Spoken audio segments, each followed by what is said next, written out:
The soft glow of the late afternoon sun, usually a comforting embrace, felt like a spotlight on my shame. I sat in my 2008 Buick, parked discreetly down the winding lane from the sprawling country estate. From here, I could just make out the elegant white tent, the faint strains of string music, and the glittering fairy lights that promised an evening of unparalleled joy. My joy, I reminded myself, that I had so painstakingly crafted. I wore the dress I'd bought for the occasion, a dusty rose silk, subtly shimmering, far more expensive than anything I usually allowed myself. It hung heavy and unworn, a cruel testament to a celebration I was meant to attend. In my gloved hand, I held an empty champagne flute, its crystal rim glinting mockingly. I had paid for this dream wedding. Every petal, every ribbon, every carefully curated smile on their faces. The imported linens, the artisanal cheeses, the string quartet playing a specially commissioned piece. All of it, down to the last shimmering sequin on Tiffany's gown, flowed from my dwindling savings, the inheritance Arthur had left, which I'd sworn to use wisely. For Michael, I'd reasoned, it was wise. It was love. It was family. And then my own son, my Michael, had looked me in the eye, his usually warm gaze chillingly remote, and said, "Mom, you're not invited." Just like that. A surgical cut, clean and efficient, severing a lifetime of devotion.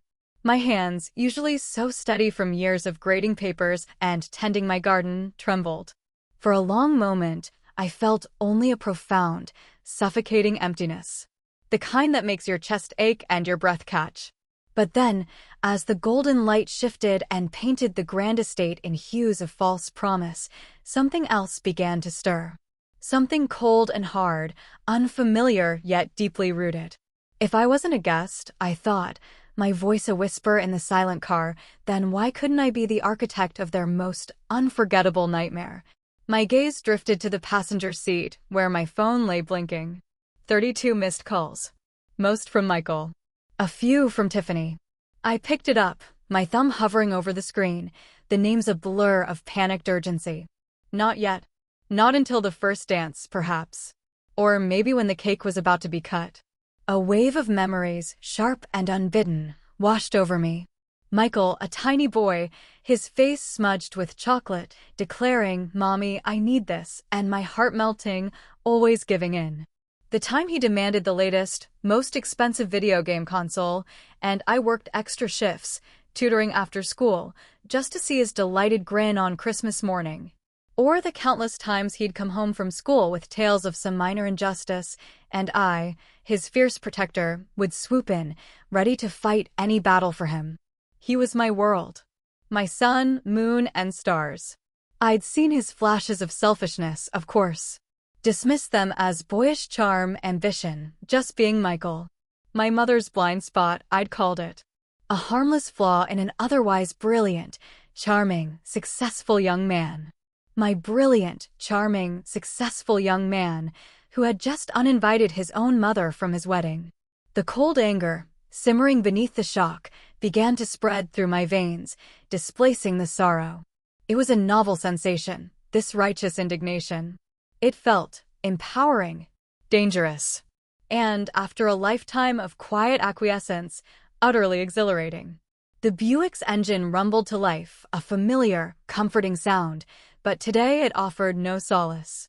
I pulled away from the curb, the grand estate shrinking in my rearview mirror, its festive lights becoming a distant, mocking twinkle. My hands gripped the steering wheel so tightly my knuckles were white. The silk dress, once a symbol of celebration, now felt like a shroud.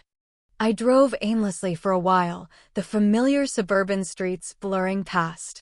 The quiet hum of the road was punctuated only by the frantic chirping of my phone, still ignored on the passenger seat. Each ring was a tiny pinprick, a confirmation of the chaos I knew was unfolding.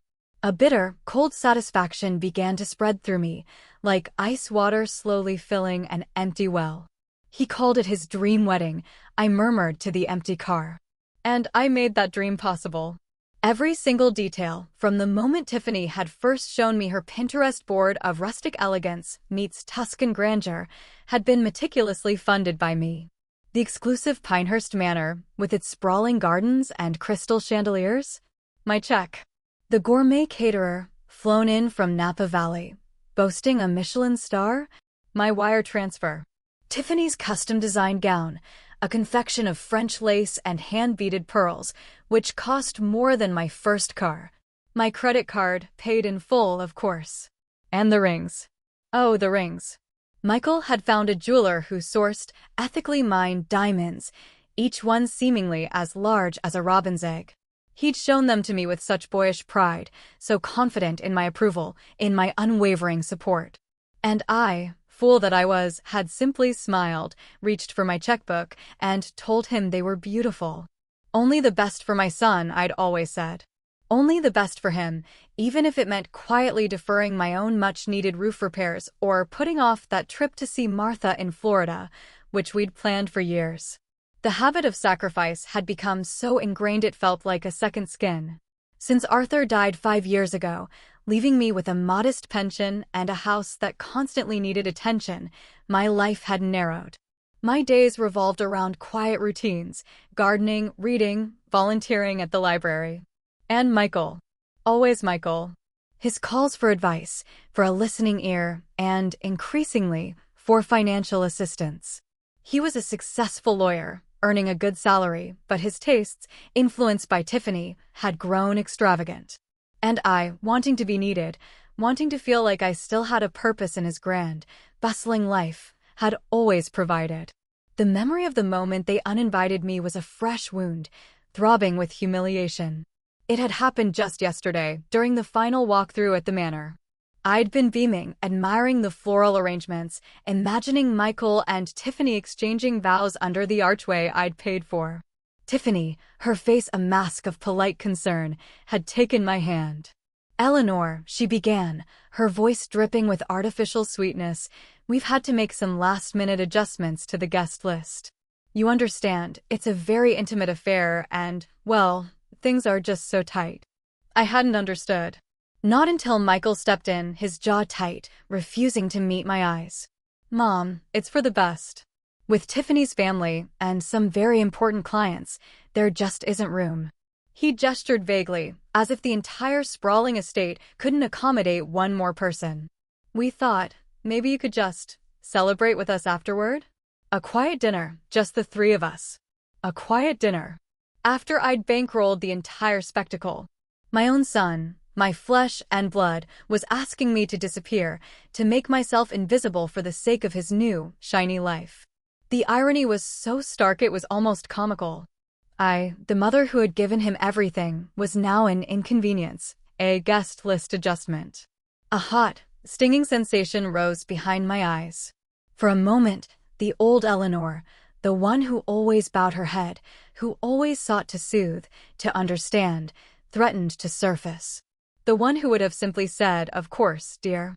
Whatever makes you happy." But something had snapped. That quiet, internal sound was unmistakable. The years of unacknowledged sacrifices, of being taken for granted, of seeing my love weaponized against me, culminated in that one brutal sentence, "Mom, you're not invited." I pulled over to the side of the road, the engine ticking softly. My heart hammered against my ribs, a wild drumbeat of betrayal and a burgeoning fury. Could I simply drive home, pretend this day never happened, and continue my life of quiet subservience? The thought was a lead weight in my stomach. Or was this the moment? The breaking point, where decades of silent endurance finally gave way to something fierce and unforgiving. The decision, when it came, was not born of careful consideration, but of a raw, primal instinct for self-preservation. This wasn't just about the wedding.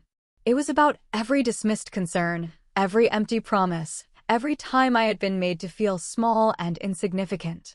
It was about Arthur, too, and the patterns he'd set, patterns Michael had so readily embraced. "No," I thought, my voice firmer this time, though still a whisper.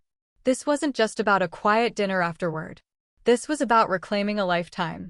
And my first step, I decided, was to make sure they understood the true cost of their intimate affair. I sat in the car, engine off, the silence broken only by the distant hum of traffic on the freeway. My mind was a whirlwind of hurt and indignation, but beneath it, a cold, clear stream of thought began to flow. If I wasn't invited, if my presence was an embarrassment, then they would certainly appreciate not being burdened by my financial contributions either. It was a perverse logic, yet it felt profoundly right. My phone, still showing those 32 missed calls, felt heavy in my hand. I scrolled past Michael and Tiffany's names, past the countless notifications from news apps, until I found Martha Johnson. Her name, a beacon of normalcy and unwavering loyalty, shone brightly on the screen. I hesitated for a moment. Martha was pragmatic, fiercely loyal, and possessed a no-nonsense attitude that I often envied. She wouldn't mince words. She would probably tell me I was a fool for letting it go on for so long. But she would also understand. She always did. Taking a deep breath, I pressed her contact. The phone rang twice before her cheerful, slightly gravelly voice answered. "Eleanor. What a surprise, dear. I thought you'd be waltzing the night away at Michael's grand affair." There was a hint of good-natured teasing in her tone, a testament to her belief that I, too, deserved happiness. "Martha," my voice was surprisingly steady, a low hum that barely resembled my usual cadence. "I'm not at the wedding." A beat of silence.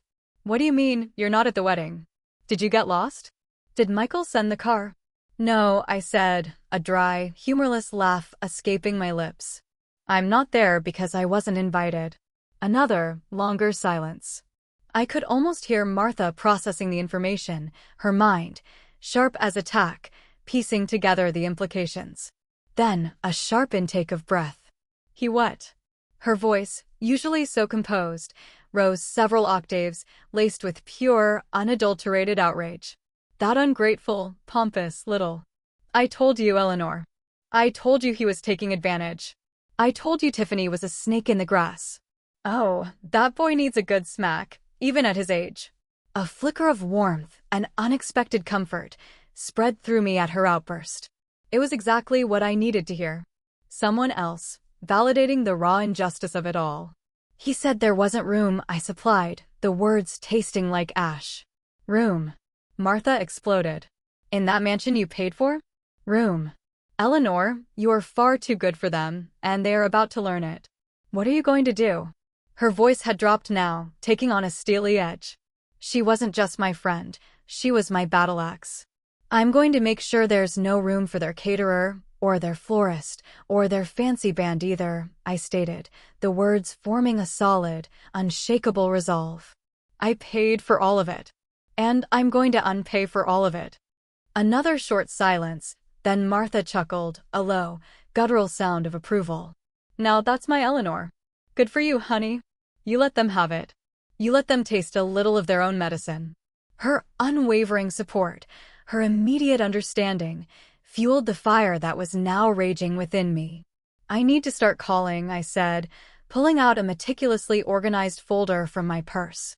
Inside were copies of every contract, every invoice, every payment confirmation.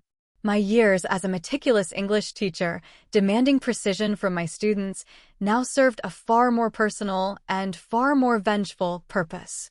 "You go right ahead, dear," Martha's voice softened, but the resolve remained. "And when you're done, you call me back. We'll have a stiff drink and figure out what's next. Don't you dare go back home and cry into your pillow. This is your moment, Eleanor. Don't waste it." Her words were a bracing tonic. "Thank you, Martha," I said, a genuine smile, the first of the day, touching my lips. "I won't." I hung up, a sense of grim purpose settling over me. My fingers, though still trembling slightly, moved with newfound determination as I scrolled through my contacts. First, the catering company. "Yes, hello, this is Eleanor Vance. I'm calling to cancel the payment for the Vance-Langdon wedding. Under Clause 4B of our agreement, due to unforeseen circumstances and a breach of implied contract." I recited the terms, my voice clear and authoritative, my years of reading fine print finally paying off. The person on the other end, initially confused, then apologetic, confirmed the cancellation. A sigh of relief, faint but definite, escaped me. Next, the florist. "Yes, this is Eleanor Vance. Regarding the arrangements for the Vance Langdon wedding, I regret to inform you that I must revoke my payment and services. I didn't care about the cancellation fees. I was prepared to absorb them. The point wasn't to save money, it was to inflict a precisely calculated, financially devastating blow. The elegant string quartet, the vintage car rental, the elaborate cake design. Each call was a small act of defiance, a brick chipped away from the edifice of their perfect day. With each cancellation, I imagined the ripples spreading, the unseen chaos taking hold at the manor. They might have tried to cut me out, but they couldn't cut me out of the foundation I'd laid. I was pulling the rug out from under them, thread by meticulous thread. A cold, invigorating wind swept through the car. My hands stopped shaking. My gaze, reflected in the rearview mirror, was no longer that of a heartbroken mother, but of a woman who had finally, after 68 years, decided to fight back. Let the missed calls pile up. Let them wonder. My revenge, like a perfectly brewed tea, was best served cold. The sun dipped below the horizon, painting the sky in fiery streaks of orange and purple. A beautiful sunset, wasted on a woman who felt nothing but a glacial resolve. My phone, still vibrating occasionally on the passenger seat, was a testament to the escalating crisis. The 32 missed calls had swollen to 57. Michael's name now dominated the screen, punctuated by calls from Tiffany and a new number, no doubt the frantic wedding coordinator, whose carefully constructed schedule was now unraveling faster than a cheap sweater. I listened to a few of Michael's voicemails. The first was confused, tinged with irritation.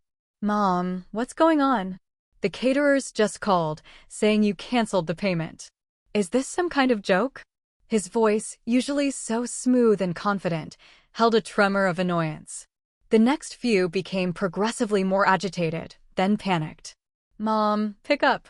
Tiffany is losing her mind. The band isn't showing up. What have you done?" His tone, accustomed to demanding and receiving, was now laced with a desperate plea. A cruel smile, thin and unpracticed, touched my lips. He was used to commanding, not begging. This was new territory for him. Good. Let him feel what it was like to be powerless, to have the rug pulled out from under his carefully constructed reality. I imagined the scene at Pinehurst Manor. The guests arriving in their finery, expecting a lavish feast and flowing champagne, only to be met with empty tables and a baffled staff. The string quartet, now nowhere to be found, leaving awkward silence in place of their carefully chosen classical pieces. Tiffany, her meticulously styled hair and expensive gown suddenly seeming less regal, more ridiculous, as she discovered the flowers, the towering cake, the elegant linens. All were gone. Her perfect day, her carefully curated image, crumbling around her like a sandcastle in the tide. The thought brought a strange, bitter satisfaction. This wasn't about malice, not entirely. It was about consequence. For too long, Michael had lived in a world where consequences simply didn't apply to him, shielded by my unwavering, often misguided, love.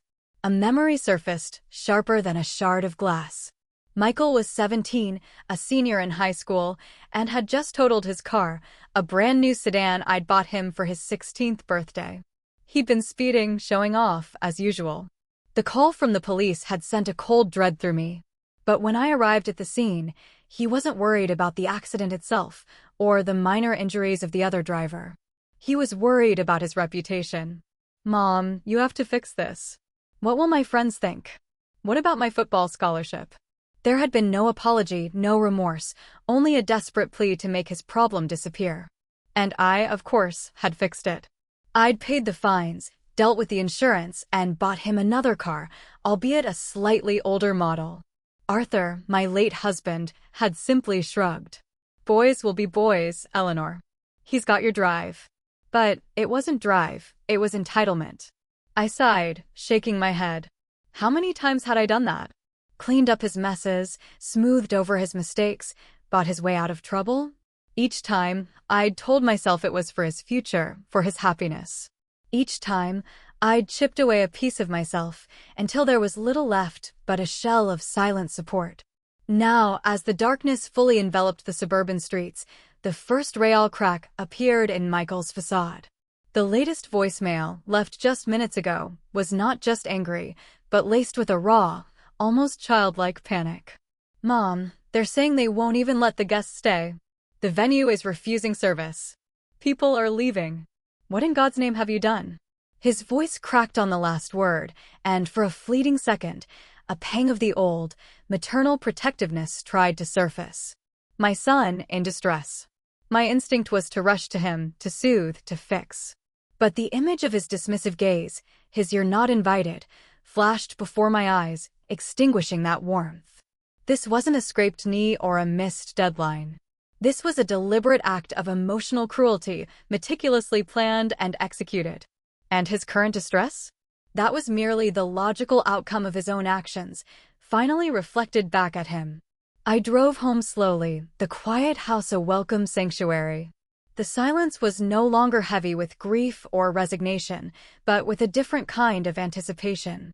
The storm had begun, and I, for the first time in a very long time, was not caught in its destructive path. I was the one who had conjured it. And it was just beginning to brew. My quaint, two-story house, usually a quiet haven, felt alive with a strange, humming energy. I walked through the familiar rooms, the scent of lavender from the garden clinging to my clothes, the soft lamplight casting long shadows. It was just past 7, and the wedding reception, if it had proceeded as planned, would be in full swing. Instead, I pictured pandemonium. Guests milling about, confused and hungry. Michael and Tiffany, red-faced and sputtering, trying to explain the inexplicable. The phone, which I'd left in the car, was undoubtedly still alight with missed calls. I had no doubt they were beyond pleas now. Probably threats. Accusations. Let them stew. Let them feel the gnawing anxiety I'd felt for decades. I made myself a cup of herbal tea, the warm mug a comforting weight in my hands. I sat by the window, gazing out at my moonlit rose bushes, their petals of velvety black in the dim light. Each rose represented a memory, a moment of fleeting joy or deep pain. So many of them were tied to Michael. Like the time he was accepted into law school. He'd burst through the door, beaming, waving the acceptance letter. "Mom, I did it. I'm going to be a lawyer." I'd cried with joy, so proud of his ambition. He needed a significant loan to cover the tuition, living expenses, and his chosen lifestyle. Arthur, even before he passed, had been against it. "Let him take out loans, Eleanor. He needs to learn the value of $1. But I couldn't bear to see his dreams deferred. So, I'd remortgaged the house, taken a small inheritance from my grandmother that I'd been saving for my own retirement, and presented it to him. He'd hugged me, promised to pay me back, every single cent, with interest. He'd even given me a beautiful silver locket engraved with my guiding star. I still wore it sometimes. It lay cold against my skin even now, a symbol of a promise never kept. He never mentioned the money again, or the locket for that matter. He'd been so quick to accept, so quick to forget. It was always like that. His needs were paramount, his desires immediate. Mine were secondary, easily dismissed, something to be addressed later. Later never came. I remembered Martha's exasperated voice just a few weeks ago. "Eleanor, how much did they spend on that wedding planner? And Tiffany's dress? For heaven's sake, you don't even have a new winter coat." I'd shrugged it off, of course. "It's for Michael, Martha. It's his big day." Even then, a tiny seed of resentment had begun to sprout in the fertile ground of my long-suffering heart. But I'd ignored it, watered it down with excuses, smothered it with more sacrifice. Now, that seed was a thorny bush, its tendrils tearing at the fabric of my composure. I pictured Tiffany's aristocratic parents, the Langdons, who had barely acknowledged my existence at the engagement party, looking down their noses at the ruined reception. They had, of course, offered no financial contribution, deeming it traditional for the groom's family to handle the bulk of expenses. An expectation I, with Michael's enthusiastic endorsement, had dutifully met. The idea of them scrambling, trying to salvage the evening, brought a grim satisfaction. They valued appearances above all else. What would their society friends say about a wedding where the food never arrived and the band packed up their instruments before the first dance? The thought was a potent balm to my wounded pride. My tea had grown cold. I wrapped my cardigan tighter around me, the chill not entirely from the evening air. The silence of the house, once peaceful, now felt like a vast, empty space. But it was my space. For so long, Michael's life had filled it, his needs, his desires, his dreams echoing through every room. Tonight, it was finally mine again. I knew their next move. Michael, or more likely Tiffany, would be calling their more influential friends, their wealthy relatives, trying to smooth things over, to borrow money, to spread their version of the story. But I had been one step ahead. After my call with Martha, I had also made a few more, strategically placed phone calls. To my cousin Carol, who worked as a receptionist at a prestigious country club frequented by the Langdons. To Mrs. Gable, a dear old friend who knew half the socialites in this part of Connecticut. I hadn't explicitly said anything, just dropped hints, concerns about Michael's financial strain and the difficulty of such a grand wedding. Seeds of doubt, sown subtly, designed to bloom into gossip at precisely the right moment. The phone in the car chirped again, a pathetic, desperate sound. I smiled. Let them try to cover their tracks. Let them try to spin their tale. For once, the truth, or at least my version of it, would get there first. And the truth, like a good cup of tea, was best served cold. And perhaps a little bitter. The night deepened, wrapping my house in a blanket of quiet. I finally retrieved my phone from the car, plugged it in, and watched as the screen lit up with 93 missed calls. The sheer volume was almost comical. There were now messages from other numbers, likely guests, confused and looking for answers. I ignored them all. Let the chaos spread. It was a forest fire that had started with a single, carelessly dropped match. I called Martha back as promised. Her voice, when she answered, was filled with a triumphant, if slightly concerned, energy. Eleanor, you did it, didn't you? The whispers are already starting to travel. My niece, who works at the caterers, said it was a catastrophe. No food, no music. The bride was apparently in tears, screaming at Michael in front of everyone. A wave of something akin to grim satisfaction washed over me. I confirmed, a tremor of exhaustion in my voice. Every major vendor. Cancelled. Good for you, honey, Martha said, her tone softening. But are you all right? This must be tearing you up inside. I stared at the flickering screen of the television, a local news report quietly playing in the background. I should be, I admitted, but it's surprisingly clear. Like a fog has lifted. And it had. The anger, sharp and invigorating, had peeled back layers of old pain, revealing a truth I'd buried for decades. Martha, I began, my voice barely a whisper. There's something I've never told anyone. Not even Arthur. Not even you. A pause on Martha's end. Eleanor, you know you can tell me anything. We've been through too much together for secrets. I took a deep breath, the words forming a heavy knot in my throat. It was before Michael was born. Before Arthur and I were married, even. Arthur, he was having an affair. With a woman from his office. The confession hung in the air, a ghost finally given voice. I found out when I was 3 months pregnant with Michael. The silence from Martha's end was profound. I continued, the words now tumbling out, a dam finally breaking. He begged me to stay. Said it was a mistake, that he loved me, that he couldn't live without me and the baby. And I believed him. Or maybe I just didn't want to be a single mother in the 60s, a disgrace to my family. So I kept it quiet. Buried it. We got married a few months later, and Michael was born, and for a while I tried to forget. My voice hitched. But it always stayed with me. That fear. That if I wasn't amenable, if I wasn't the perfect wife, the perfect mother, he would leave. And I would be alone. Michael was my anchor. He was the reason I stayed, the reason I fought for our family. And I swore I would give him everything, so he would never feel the kind of insecurity I felt. Martha's voice was gentle when she finally spoke.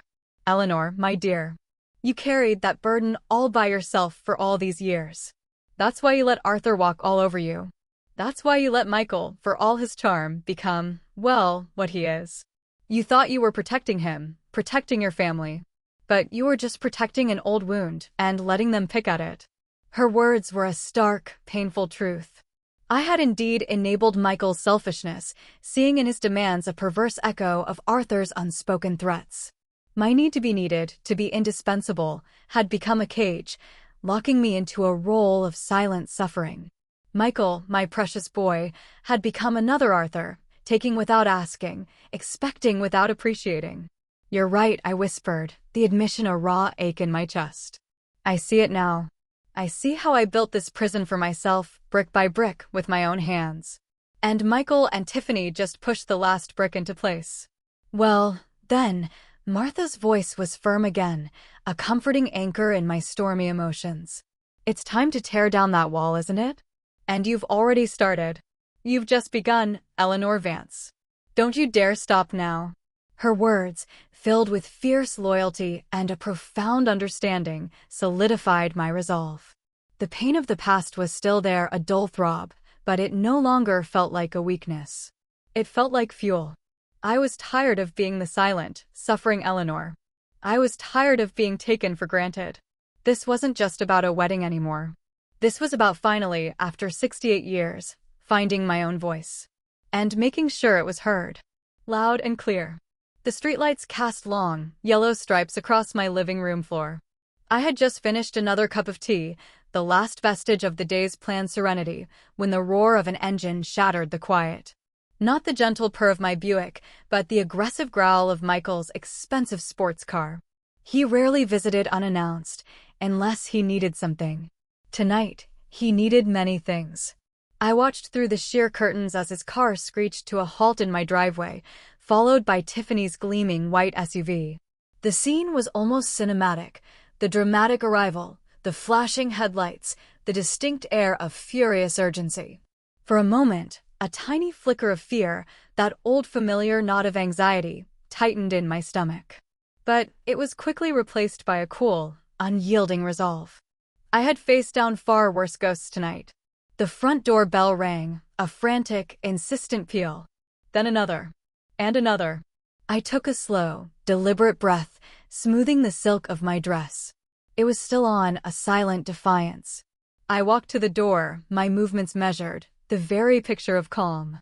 When I opened it, the sight that greeted me was everything I had imagined, and more. Michael stood on my porch, his usually impeccably styled hair disheveled, his expensive tuxedo jacket askew. His face was a mask of furious disbelief, blotchy red patches staining his cheeks. Behind him, Tiffany, still in her wedding gown, its lace hem dragging through the dust, looked like a dislodged angel, beautiful but utterly undone. Her mascara was streaked, her perfect coiffure collapsing, and her eyes glittered with a venomous rage. "Mom, what in God's name did you do?" Michael exploded, not even waiting for me to fully open the door. His voice was hoarse, raw with barely suppressed hysteria. I simply looked at him, my expression unreadable. "Good evening, Michael." "Tiffany. I trust your day was memorable." My voice was calm, almost detached, a stark contrast to his frenzy. "Memorable?" Tiffany shrieked, stepping forward, her hands clenched into fists. "It was a disaster. A public humiliation. Every single vendor you paid for canceled. The catering, the flowers, the band. Guests were leaving before we even said, 'I do.'" "Ah," I said, a slight tilt of my head. "So you did notice." Michael stared at me, his mouth agape. "Notice? Mom, what is wrong with you? This was my wedding. My life. How could you do this to me?" He stepped closer, invading my personal space, his eyes blazing. "Are you out of your mind? Are you trying to destroy me?" I met his gaze, unflinching. "Destroy you, Michael? No, dear. I'm merely showing you what happens when you try to destroy me." His face contorted. "Destroy you? What are you talking about? I didn't destroy you. Didn't you?" I asked, my voice still soft, but with an edge of steel. "You uninvited your own mother from your wedding. The wedding I paid for. Every single penny. Do you recall that conversation, Michael?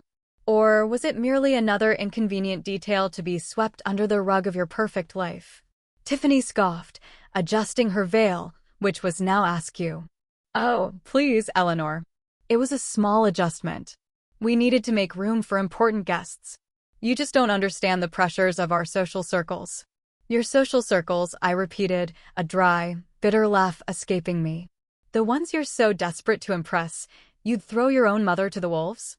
The same circles that will now be buzzing with the tale of the Langdon Vance wedding, where the food never arrived and the bride's dress ended up in the dust because her own mother ensured her humiliation. Tiffany gasped, genuinely shocked. You did this on purpose? You witch. Language, Tiffany, I said, a flicker of amusement in my eyes. Not very ladylike for a bride on her perfect day. Michael finally found his voice again, his initial fury now tinged with something that sounded suspiciously like fear. Mom, this isn't funny. You have to fix this. Call them back. Tell them it was a misunderstanding. Misunderstanding? I echoed. No, Michael. This was the clearest understanding we've had in years. My gaze drifted from him to Tiffany, then back to my son, the man I had raised, cherished, and enabled. Do you remember, Michael, when you were 12? You smashed the neighbor's prize-winning gnome with a baseball bat. You came home, terrified, and told me you'd accidentally tripped. I knew you were lying. But I cleaned up the mess, bought Mrs. Henderson a new gnome, and told her it was an unfortunate accident. You never had to face the consequences. His eyes widened, a flicker of recognition, then defiance. What does that have to do with anything? Everything, I said, my voice hardening. Because you've been doing it your entire life. Making messes, telling lies, and expecting me to clean them up. Expecting me to pay for them. Expecting me to disappear when it suited you. Well, Michael, the cleanup crew is on strike tonight. And the bill? It's finally due. The air between us crackled, thick with unspoken accusations and years of suppressed resentment. They stood there, two well-dressed, entitled adults, utterly stripped of their veneer of sophistication, exposed and raw. And I, the quiet, unassuming mother, felt a strange, intoxicating sense of power. The battle had been joined. And this time, I wasn't fighting for them. I was fighting for myself.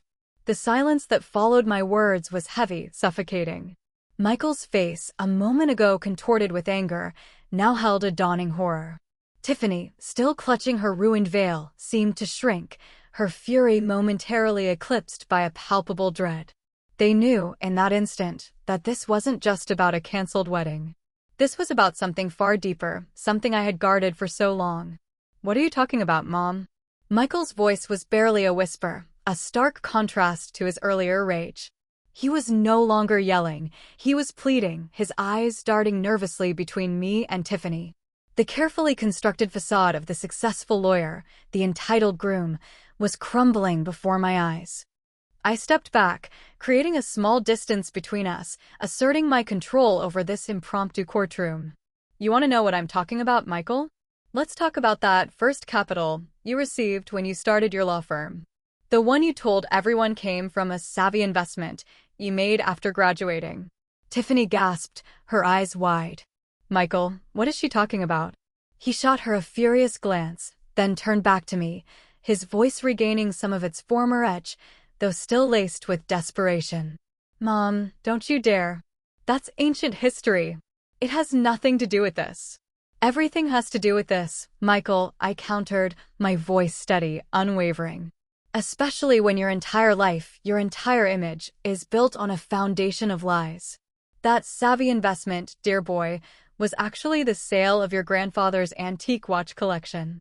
The one that Arthur inherited, the one that was supposed to go to you, yes, but only after my passing. It was to be a family heirloom, a legacy. Michael's face was ashen. I told you I'd replace them. When I was successful. You told me a lot of things, I said, a bitter taste in my mouth. But you didn't ask me, did you? You took them from my safe, forged Arthur's signature on a document giving you permission to sell them, and then quietly informed me after the fact, when the money was already in your account. You said I was old-fashioned, that heirlooms were outdated when you needed capital to build your future. Tiffany, who had been listening intently, finally spoke, her voice sharp. You sold family heirlooms? Without your mother's permission?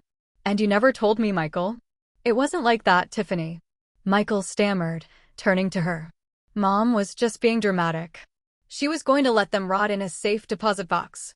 They were worth a considerable sum, I interjected, cutting him off. Enough to ensure my comfortable retirement, had I chosen to sell them myself for myself. But I didn't. I held on to them because they were part of our family, part of your heritage. And you stole that heritage, Michael. You sold it for seed money, then pretended you'd earned it through your own brilliance. And I, being the doting mother, kept your secret. I told myself it was for your career, your dream. Another sacrifice. The revelation hung in the air, thick with betrayal. Tiffany stared at Michael, her carefully constructed world of status and integrity crumbling. This wasn't just about a ruined wedding. This was about the character of the man she was marrying. You lied to me, Tiffany whispered, her voice laced with venom. You told me your family was so honorable, so respectable. You told me you were a self-made man. Michael, caught between two women, two versions of his truth, looked utterly cornered. He tried to reclaim some authority, some semblance of control. Mom, you are deliberately trying to ruin my life. What kind of mother does this? The kind of mother, I replied, my voice steady, my gaze unwavering, who has finally realized that her silence has been mistaken for weakness. The kind of mother who has spent 68 years picking up the pieces of other people's broken promises, only to be deemed unworthy of her own son's wedding. I stepped back further, towards the light of the hallway. This isn't about ruining your life, Michael. It's about you finally seeing the price of living it on borrowed time, on borrowed money, and on borrowed integrity. The heirlooms were merely a down payment on a debt that's now long overdue. The raw truth of my words hit them like a physical blow. Michael looked utterly defeated, the fight drained from him, replaced by a deep, suffocating shame. Tiffany, on the other hand, was now seething. Her anger was no longer directed at me, but at the man who stood beside her, revealed as a fraud. The skeletons I had so carefully kept hidden were out, rattling their bones for all to hear. And the sound, I realized with a profound, aching sadness, was the sound of a family finally, irrevocably, breaking. The air in my living room was thick with accusation and the bitter scent of shattered illusions. Tiffany, her face a mask of furious disbelief, turned away from Michael, clutching her veil as if it might protect her from the truth.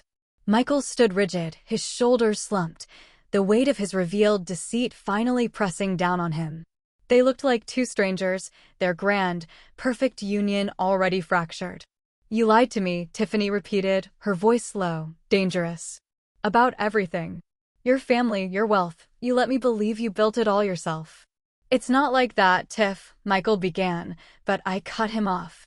It is exactly like that, Tiffany, I stated, my voice devoid of emotion, a deliberate choice to convey the cold, hard facts. And that, dear girl, brings us to the real reason I wasn't invited to your lavish charade. It wasn't about room. It was about erasure. It was about severing the last visible thread connecting Michael to a life he now deems inconvenient and, frankly, beneath him. Michael's head snapped up, his eyes blazing with a desperate defiance. That's not true, Mom. This is just your bitterness. You're jealous. Jealous. I scoffed, a humorless laugh escaping me. Jealous of what, Michael? Your endless pursuit of status? Your constant need to prove yourself to people who wouldn't look twice at you if you weren't flashing a designer watch or a fancy car. No, dear. I'm not jealous. I'm finally seeing you clearly. I walked over to a small antique side table, picking up a framed photograph. It was an old picture, faded at the edges, of a young Michael in a Little League uniform, grinning, with me kneeling beside him, my arm around his shoulders. I held it up. Do you remember this day, Michael? I asked, my voice softening just a fraction, a tactical move. You hit your first home run. You came running to me, so proud, so full of joy. You said, Mom, I did it. You're my good luck charm. And I believed you. I believed I was your good luck charm, your biggest supporter, your safe harbor. I lowered the picture, my gaze piercing his. But over the years, something changed. My love became a burden. My presence, a reminder of your humble beginnings. My quiet life, a stark contrast to the glittering world you and Tiffany were building. And the problem, Michael, is that I don't fit into that world. I turned my gaze to Tiffany. You both wanted to project an image of effortless wealth, of old money, of impeccable taste. And an aging, widowed schoolteacher in a modest home, who still clips coupons and drives a Buick, simply doesn't align with that narrative. I was a loose end. A potential embarrassment. A person who might, God forbid, tell an inconvenient truth about your past, about the real cost of Michael's success. Michael was trembling now, not with anger, but with a raw, exposed vulnerability. Mom, that's unfair. You don't understand how things work. It's about presentation. Presentation. I echoed, my voice rising slightly, the years of suppressed hurt finally breaking through. Is that what you call it, Michael? When you started dating Tiffany, you told me to tone down my outfits when we went out. You suggested I get a more modern haircut. You subtly implied my house wasn't up to par when her parents visited, offering to pay for a professional cleaner to make it presentable. You even went so far as to tell me not to discuss my teaching career in front of her family, saying it might bore them. Tiffany's eyes widened, a flicker of something akin to guilt passing through them. She had been a silent accomplice, perhaps even the instigator, but Michael had executed the emotional dismemberment. Do you know how that feels, Michael? I pressed on, my voice laced with a pain that transcended mere anger. To be systematically told, in 1,000 subtle ways, that you are not good enough? That your existence is a flaw in your own son's carefully constructed masterpiece? To be treated not as a mother, but as a problem to be managed, then ultimately to be erased. He opened his mouth, but no words came out. He looked at me, truly looked at me, for the first time in years. And in his eyes, I saw not just anger or fear, but a flicker of something almost indistinguishable from shame. A dawning awareness of the monster he had become, sculpted by his own ambition and my unwavering, self-sacrificing love. You didn't want room for me at the wedding, I finished, my voice now a low, chilling whisper. You wanted me gone. Out of sight, out of mind. A ghost of a past you wished to bury. Well, Michael, some ghosts refuse to stay in their graves. Especially when they finally learned to speak. The silence that followed was deafening, broken only by Tiffany's ragged breathing and the frantic chirping of unseen crickets outside. Michael stood before me, his eyes now devoid of their earlier fire, replaced by a hollow, defeated stare. The shame I'd glimpsed was now etched plainly on his face, the weight of his actions finally crushing him. He looked like a child caught with his hand in the cookie jar, except the cookies were his entire life, and the jar was now irrevocably shattered. So I began, my voice clear and cutting through the tension. Now that we understand the true reason for my absence, perhaps we can discuss the consequences of your choices. I walked past them, into the living room, and sat down in my favorite armchair, gesturing vaguely towards the sofa. Please do sit. You both look rather distressed. They hesitated, then, as if by some invisible force, slowly lowered themselves onto the edge of the sofa, their posture stiff and uncomfortable. The contrast between their expensive, ruined wedding attire and my simple, but now powerfully worn, silk dress was stark. They were the supplicants. I was the judge. Let's be clear, Michael, I continued, leaning forward slightly, my hands clasped in my lap. This isn't just about a wedding.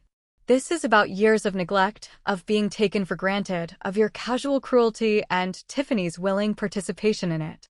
It's about the heirlooms, the law school tuition, the endless loans you conveniently forgot, and the emotional toll of being systematically erased from your life. Tiffany finally found her voice, though it was thin and reedy. What do you want, Eleanor? What do you want from us? Her tone was still petulant, but under it, a note of genuine fear. What do I want? I echoed, a slow, deliberate smile touching my lips. It wasn't a kind smile, but one of hard-won victory. I want justice, dear. And I want you both to understand the true price of your ambition and your callousness. I paused, letting my words sink in. First, the money. Every single penny I spent on this wedding, from the venue deposit to Tiffany's ludicrously expensive gown, will be returned to me. Not as a loan, Michael, but as restitution. And with interest. Let's say 10% to cover my distress and the inconvenience of your uninvited snub. Michael's head snapped up. That's outrageous. Mom, you know how much that is. I do, Michael. I know precisely how much it is. And I know precisely how much you make. You'll find a way. Perhaps you can sell that expensive sports car you love so much. Or maybe Tiffany's parents, with their impeccable social circles, will be willing to contribute. My gaze lingered on Tiffany. Secondly, I continued, ignoring their horrified expressions, the matter of your grandfather's watches. They were never yours to sell, Michael. You will compensate me for their full market value, as assessed by an independent appraiser, within 3 months. And that, too, will come with interest. I have the original appraisals from when Arthur inherited them, should you doubt my figures. I reached to my side, pulling out a slim folder I'd prepared earlier. It contained copies of the watch appraisals and my meticulously kept records of every payment I had ever made for Michael. Michael stared at the folder as if it were a snake. He knew I was thorough. He knew my meticulous nature, usually a source of mild exasperation for him, was now my sharpest weapon. And finally, I said, my voice dropping to a low, chilling tone, the public apology. Tiffany scoffed. A public apology? For what? For everything, I clarified. For your public humiliation of me. For your calculated deceit. For attempting to erase me from Michael's life. I expect a formal, written apology to be published in the Society section of the Connecticut Post, the very paper that would have covered your perfect wedding. It will detail your regret for the misunderstanding that led to my uninvitation and acknowledge my significant financial contributions to your special day. And it will be signed by both of you. Are you insane? Michael finally erupted, pushing himself off the sofa. You want us to publicly humiliate ourselves? You've already done that, Michael, I said, rising to stand, meeting his height with an unyielding presence. I'm merely ensuring that the truth, for once, gets its due. And if you refuse, I continued, my voice unwavering, then I will simply ensure that every influential person in your social and professional circles receives a detailed account of your financial impropriety regarding the watch collection, and the true cost of your self-made success. I'm quite certain the State Bar Association would find it a rather interesting read, wouldn't they? The air was sucked out of the room. Michael froze, his face a mask of utter defeat. The Bar Association. His career. His entire future. That was the line I knew he couldn't cross. I had played my trump card, and he knew it. He had always taken me for granted, always seen me as harmless. Now he saw the steel beneath the velvet. Tiffany looked from Michael to me, her eyes wide with a dawning horror. Her perfect wedding, her perfect life, the perfect man she thought she was marrying, all of it was crashing down. This wasn't just about money, it was about reputation, about everything they valued. And I, the quiet, unassuming mother, was the one holding all the cards. The silence stretched, long and agonizing, as they both finally understood. Judgment Day had arrived, and I was the judge.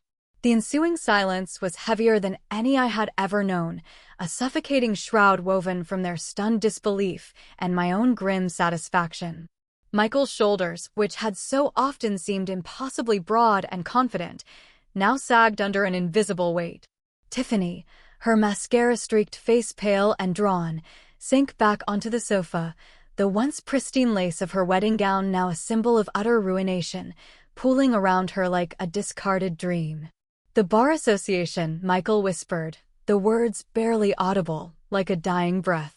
It was the ultimate threat, the Achilles heel of his carefully constructed world. He knew I wouldn't bluff. My meticulous nature, my unwavering commitment to truth, even when it was painful, had always been both my virtue and, in his eyes, my flaw. Now it was his undoing. Tiffany finally stirred, pushing herself up from the sofa. Her eyes, narrowed and cold, fixed on Michael. You sold your grandfather's watches? You forged a signature? And you let me believe you were a self-made man, a pillar of integrity.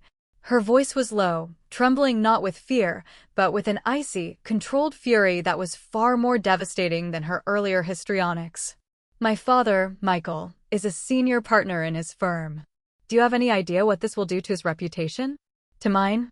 Michael turned to her, a desperate plea in his eyes. Tiffany, please, it's not what you think. Mom is exaggerating. Exaggerating, she spat, a bitter laugh escaping her lips. This woman, your mother, just systematically dismantled our entire wedding in a matter of hours, then laid out a plan to expose you for fraud. Do you honestly think she's exaggerating? She shook her head, a slow, horrified realization dawning on her. You are not the man I thought you were, Michael. You're a cheat, a liar, and a coward who let his mother clean up his messes until she finally had enough. Her words were a final, devastating blow. I watched, a silent observer, as their carefully curated union imploded before my eyes. The love, or perhaps what they had mistaken for love, a transactional agreement of ambition and social climbing, dissolved into mutual recrimination. The perfect life they had so desperately sought and had been so willing to sacrifice me for was now nothing but shards. Tiffany ripped off her veil, tossing it onto the floor with a furious flourish. I'm leaving, she declared, her voice trembling but resolute. I'm not going to be dragged down by your family's dirty laundry. Call your lawyer, Michael. Because this marriage is over before it even began. She stormed out, the heavy front door slamming shut behind her, the sound reverberating through the suddenly cavernous silence of my living room. Michael stood there, alone, utterly broken. He stared at the closed door, then slowly turned to me, his face a mask of profound despair. Are you happy, Mom? He asked, his voice raw, devoid of its usual charm or anger. Are you finally happy now that you've destroyed everything? I looked at him, my son, a stranger in a ruined tuxedo. The boy who had once filled my life with joy and purpose was now a man I barely recognized, consumed by his own hollow ambition. A deep, aching sorrow settled in my chest, heavy and cold. This wasn't happiness. It was the bitter taste of a necessary victory, a liberation that felt more like an amputation. Happy? I repeated, my voice barely above a whisper. No, Michael. I'm not happy. I'm heartbroken. Heartbroken that it took this, that it took me unraveling the very fabric of your life, for you to even see me. Heartbroken that the son I raised, the son I loved so fiercely, became a man who thought his own mother was an inconvenient secret to be disposed of. My gaze hardened again. But I am free, Michael. Free from the burden of your expectations, your entitlement, your casual cruelty. And you, dear boy, are finally free to face the consequences of your own actions. Without me to pay the price. He said nothing, just stood there, a solitary figure in the dim light of my living room, the full weight of his ruined day, his ruined relationship, and his ruined reputation pressing down on him. The grandiose wedding, meticulously planned and lavishly funded, had dissolved into a public spectacle of shame. The caterers were out, the musicians were gone, the guests dispersed, and now, the bride herself had abandoned him. All because of a mother he had deemed uninvited. I felt a profound exhaustion settle over me, deeper than any physical tiredness. The battle was won, but the cost had been immense. The shards of their perfect life were scattered, reflecting a grim truth. And in the quiet aftermath, I realized that while I had reclaimed my dignity, the emptiness where my son's love once resided was a wound that might never truly heal. Months unfolded, each one a gradual shedding of an old skin. The immediate aftermath of the wedding that wasn't was a blur of phone calls, some from Martha, cheering me on, some from curious acquaintances, delicately probing for details, and a few, surprisingly, from lawyers representing Michael and Tiffany. The demand for restitution and the public apology were met, grudgingly. The funds for the wedding, with interest, appeared in my account. An independent appraiser confirmed the staggering value of Arthur's watch collection, and that sum, too, was eventually wired, albeit with a terse and signed note. The apology, a carefully worded piece of legalistic prose, appeared in the Connecticut Post, a small paragraph buried deep within the society pages, hinting at unforeseen family complications. It was far from the scathing exposé I might have dreamed of, but its very presence was a quiet, potent victory. The first few weeks were strange. My house, once filled with the phantom echoes of Michael's needs, now hummed with a different kind of silence.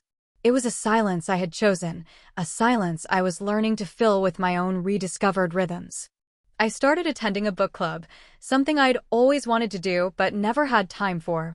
I took up painting watercolors again, a hobby I'd abandoned when Michael was a teenager and demanded all my attention. My garden, which had often felt like another chore, now became a source of genuine joy, each bloom a testament to patient nurturing. Martha, true to her word, was a constant presence. We shared long conversations, often over a glass of excellent Cabernet, reminiscing, laughing, and sometimes quietly crying. She helped me unpack the years of silent suffering to see how my love had become a crutch for Michael and a burden for myself. "You were always so busy being his everything, Eleanor," she'd said one evening. "You forgot to be your own somebody." And I was, finally, becoming my own somebody.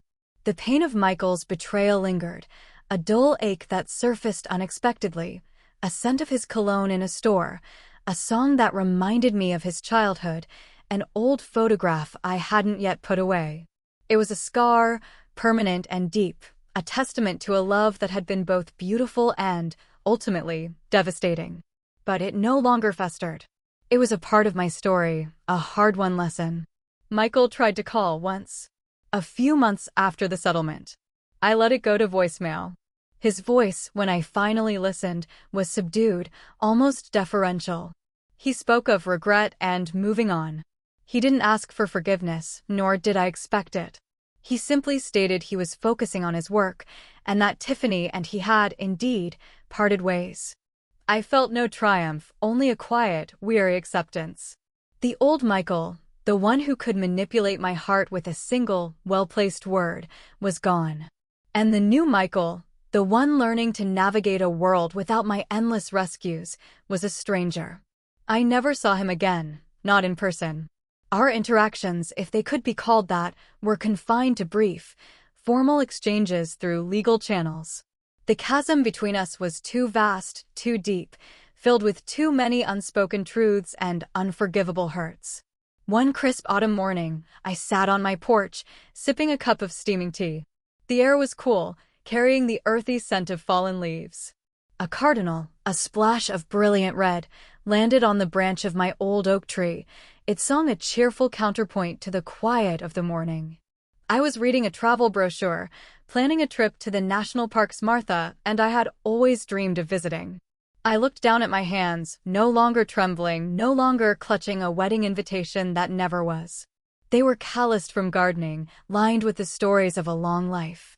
I thought of the younger Eleanor, the one who had meekly accepted her lot, who had believed that love meant endless sacrifice, that being a mother meant disappearing for the sake of her child. She was gone. In her place sat a woman tempered by fire, wise with the knowledge that even the deepest love requires boundaries, and that self-worth is not measured by the willingness to be a doormat. The scars remained, yes, but they were no longer wounds. They were the indelible marks of survival, of reclaiming a life that had been lost. I closed the travel brochure, a genuine, unburdened smile gracing my lips. The world, once narrowed by duty and expectation, now stretched before me, wide and full of possibilities. I had lost a son, in a way, but I had found myself. And that, I realized, was a price I was finally willing to pay.